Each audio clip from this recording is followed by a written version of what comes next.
अपनी ही बेटी की हत्या के इल्जाम में सजा काट रहे सुदेश को कोरोना की दूसरी लहर में 2 महीने की छुट्टी मिली थी। छुट्टियां पूरी होती देख सुदेश को दोबारा जेल जाने का डर भी सता रहा था। जेल से बचने के लिए सुदेश ने खुद को मृत साबित करने की कोशिश की। इस कोशिश में सुदेश ने एक और हत्या कर दी और हत्या करके लाश का सिर कुचल के जला दिया। इसके साथ साथ उसने लाश की जेब में अपना आधार कार्ड भी डाल दिया ताकि पुलिस जब पहुंचे तो लाश को सुदेश की लाश समझ बैठे। ये केस पुलिस के लिए सरदर्द बन गया था। जब पूरी कहानी आप सुनोगे तो हम दावे के साथ कह सकते हैं आप भी दंग रह जाओगे।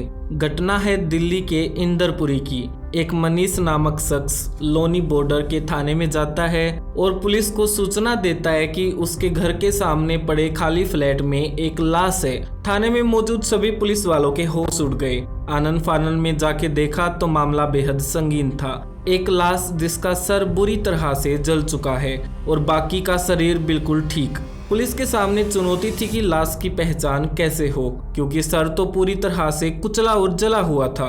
पुलिस ने लाश की तलाशी लेनी शुरू की। तलाशी में लाश की जेब से एक आधार कार्ड बरामद हुआ। हालांकि आधार कार्ड जला हुआ नहीं था। आधार कार्ड किसी सुदेश नाम के युवक का था। लाश मिल गई और लाश की जेब से आधार कार्ड मिल गया। पुलिस को लगा कि चलो शव की पहचान हो गई है। पुलिस आधार कार्ड से मिले एड्रेस के मुताबिक युवक के घर जाती है। तभी गेट खोलने आई युवती से नाम पूछा जाता है। वह बताती है कि उसका नाम सरिता है। पुलिस सरिता को कहती है कि कल रात एक लाश मिली है और लाश से एक आधार कार्ड मिला है सुदेश नाम के युवक का। तभी सरिता ये बात सुन के जोर जोर से दहाड़ मार के रोना शुरू करती है। पुलिस को पता चल चुका था कि वह सरिता का पति सुदेश था। सरिता के 2 बच्चे थे, एक लड़का और एक लड़की। सुदेश की मौत की खबर सुनकर पूरे परिवार का रो रो कर बुरा हाल था। अगले दिन पुलिस सरिता और उसके बेटे राहुल को लाश की पहचान करने के लिए मोर्चरी में बुलाती है, जहां सरिता फिर से रोना शुरू कर देती है। सरिता पुलिस को बताती है कि यह उसका पति है। वही राहुल बताता है कि उसके पिता ने काली पैंट पहनी हुई थी और उनके पिता भी घर नहीं आए। जाहिर है यह उनके पिता ही हैं। साथ ही मिले आधार कार्ड से यह साफ हो गया था कि लाश सुदेश की ही है। अब पुलिस के सामने चुनौती थी कि सुदेश का कत्ल किसने और क्यों किया। इसी कश्मकश में पुलिस उलझी हुई थी। अब पुलिस को जानना था कि सुदेश कुमार आखिर कौन है, क्योंकि पुलिस सुदेश कुमार के बारे में हर छोटी बड़ी बात जानेगी, तभी शायद कातिल तक पहुंच पाएगी। साथ ही यह भी हो सकता है कि किसी से उसका कोई विवाद हुआ हो और उस विवाद के कारण किसी ने उसकी हत्या कर दी हो। इन्हीं सवालों के बीच पुलिस सुदेश के बारे में हर छोटी बड़ी जानकारियां जुटाना शुरू करती है। पुलिस के अधिकारी आईटी सेल से कांटेक्ट करते हैं और अन्य सूत्रों से सुदेश के बारे में जानकारियां जुटाते हैं। जो जानकारी पुलिस को मिली उसे सुनने के बाद और देखने के बाद पुलिस भी हैरान थी। दरअसल जिस सुदेश की लाश उन्हें मिली थी वह 4 साल से अपनी ही बेटी की हत्या के आरोप में जेल में बंद था। लेकिन जब कोरोना की दूसरी लहर आई तो जेल आयुक्त ने कुछ हवालातियों को छुट्टी दी थी। इसमें सुदेश को भी 2 महीने की छुट्टी मिली हुई थी। सुदेश की छुट्टी पूरी होने में करीब 2 दिन ही बचे थे कि सुदेश की किसी ने हत्या कर दी। पुलिस हत्यारे को ढूंढ ही रही थी, मगर कोई सबूत ना मिलने के कारण उनके हाथ खाली थे। तभी करीब 10 दिन बाद सुदेश की पत्नी सरिता थाने में आती है और डेथ सर्टिफिकेट की मांग करती है। थाने में तब तक डेथ सर्टिफिकेट नहीं बना था। किन्हीं कारणों के चलते सरिता को कहा जाता है कि वह 2 दिन बाद आए। 2 दिन बीत जाने के बाद सरिता फिर से थाने में आई और अपने पति सुदेश का डेथ सर्टिफिकेट मांगने लगी। थाने में बैठे अधिकारियों को यह बात बहुत अजीब लगी कि 10 दिन पहले ही इसके पति की मौत हुई है और अभी से ये डेथ सर्टिफिकेट भी मांग रही है। इस बार एक पुलिस वाले ने पूछ ही लिया कि 10 दिन पहले ही तुम्हारे पति की मौत हुई है और तुम डेथ सर्टिफिकेट मांग रही हो, इतनी भी क्या जल्दी है। इस पर सरिता ने कहा कि उसे डेथ सर्टिफिकेट जेल में देना है क्योंकि सुदेश की मौत हो चुकी है। डेथ सर्टिफिकेट जेल में देंगे तभी वहां उन्हें पता लगेगा कि सुदेश मर चुका है और उस पर लगे तमाम आरोप हटा दिए जाएंगे और केस क्लोज हो जाएगा। यह सुनकर अधिकारियों ने सरिता को कहा कि 10 दिन बाद आना। थाना प्रभारी और कई अधिकारी इस केस पर विचार ही कर रहे थे, तभी एक सिपाही को कुछ शक हुआ। उसने आला अधिकारियों को बताया कि लाश पूरी तरह से जल चुकी थी, मगर लाश से बरामद हुआ आधार कार्ड बिल्कुल भी नहीं जला हुआ। जबकि लाश पहचान में ना आए, इसलिए हत्या करने वाले ने चेहरा भी पूरी तरह से कुचल के जला दिया था। तो फिर आधार कार्ड क्यों छोड़ा? इस केस को देखते हुए सवाल ये भी खड़े हो रहे थे कि मरने वाला आधार कार्ड अपनी जेब में क्यों रखेगा, और लाश की पहचान अगर हत्यारे को छुपानी ही थी तो आधार कार्ड क्यों छोड़ा, और मृतक सुदेश की पत्नी बार बार थाने आकर डेथ सर्टिफिकेट क्यों मांग रही है। इन्हीं सब बातों पर विचार करते करते पुलिस का सारा शक सरिता पर आ चुका था। पुलिस समझ चुकी थी कि दाल में जरूर कुछ काला है। पुलिस ने आईटी सेल की सर्वेलेंस टीम में काम करने वाली एक टीम नियुक्त की, जो सरिता के घर के सभी फोन को टैप करे। फोन टैप के दौरान जो भी सरिता के फोन पर कॉल आती, पुलिस उस फोन को लाइव सुन सकती थी।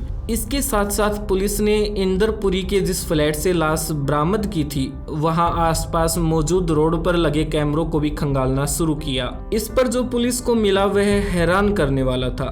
कैमरा में देखा गया कि विनोद साइकिल से किसी बोरी को लेकर जा रहा है और उसके बदन पर कोई कपड़े नहीं हैं। साथ ही कैमरा में यह भी देखा गया कि लाश मिलने के बावजूद भी सुदेश साइकिल पर घूम रहा है। वहीं दूसरी तरफ आईटी सेल से पता चला कि किसी युवक ने सरिता के पास फोन किया और कहा कि गेट खोलकर गेट के ऊपर सफेद शर्ट डाल दो, जिससे मुझे पता चल जाए कि गेट की कुंडी खुली हुई है और कोई देख नहीं रहा। इन सब चीजों को देखने और सुनने के बाद पुलिस समझ चुकी थी कि सुदेश जिंदा है। मगर अब सवाल ये भी था कि जो इंदरपुरी के फ्लैट से जो लाश मिली, आखिर वह किसकी है? इन सब सवालों के जवाब तो अब सुदेश ही देता, क्योंकि वही जानता था कि उस रात साइकिल पर जो बैग था उसमें क्या था और लाश से उसका आधार कार्ड क्यों मिला। फ्लैट से लाश मिलने के 20 दिन बीत चुके थे। पुलिस ने अगली रात सुदेश के घर के बाहर कार लगाकर उसमें 2 सिपाहियों को बिठा दिया। सिपाहियों को निर्देश दिए गए कि जैसे ही सुदेश आए उसे दबोच लेना। करीब 3 घंटे इंतजार करने के बाद रात 2 बजे सुदेश की पत्नी ने गेट पर व्हाइट शर्ट डाल दी। शर्ट डालते ही सुदेश घर में घुसा। पुलिस ने तुरंत उसे गिरफ्तार कर लिया। गिरफ्तारी के बाद सुदेश को थाने लाया गया। उसके बाद सुबह होने का इंतजार किया। करीब सुबह के 10 बजे सुदेश से पूछताछ का सिलसिला शुरू हुआ। पुलिस टॉर्चर में सुदेश टूट चुका था। उसने जो पुलिस को बताया वह सुनकर पुलिस के पैरों तले जमीन निकल गई। सुदेश ने बताया कि वर्ष 2012 में उसने अपनी बेटी की हत्या कर दी थी, क्योंकि उसकी बेटी पड़ोस के ही एक युवक के साथ भाग गई थी। इसके बाद पुलिस ने उसे गिरफ्तार करके जेल भेज दिया, पर जब कोरोना आया तो उसे 2 महीने की छुट्टी मिली थी। 58 दिन घर रहने के बाद उसका जेल जाने का दोबारा बिल्कुल भी मन नहीं कर रहा था और वह किसी भी हाल में दोबारा जेल नहीं जाना चाहता था। जेल में जब वह बंद था तो उसने कई कैदियों से आइडिया लिया कि क्या किया जाए जिससे जेल दोबारा ना जाना पड़े, और कैदियों के साथ बातचीत से उसे पता चला कि अगर खुद को मृत घोषित कर दे तो वह हमेशा के लिए आजाद हो जाएगा। इतने में ही अधिकारियों ने सुदेश को रोकते हुए दूसरा सवाल किया कि अगर तुमने हत्या की है तो किसकी की है। इस पर सुदेश ने बताया कि उसे तलाश थी एक ऐसे इंसान की जो हूबहू उस जितनी हाइट का हो। तभी उसे एक रवि नामक मजदूर मिला जो हूबहू उतनी ही हाइट और कद काठी का था। उसने रवि को कहा कि जब बारिश आती है तो छत टपकती है, इसीलिए उसे सीमेंट और रेती का मसाला बनाने के लिए उसकी मदद चाहिए। सुदेश ने रवि को मजदूर के रूप में हायर किया था और 600 रुपये दिन के हिसाब से दिहाड़ी तय हुई थी। 2 दिन तक रवि ने मसाला बनाया और छत पर डाला, जो भी सीमेंट का घोल इन्हें डालना था। उसके बाद सुदेश ने रवि के पुराने फटे कपड़े देखकर उससे कहा कि ये लो, तुम नए कपड़े पहन लो। कपड़े चेंज करके जब रवि अपने घर जाने लगा तो सुदेश ने उसे पार्टी के नाम पर रोक लिया और कहा कि आज रात यहीं रुक जाओ, हम सब मिलकर पार्टी करेंगे।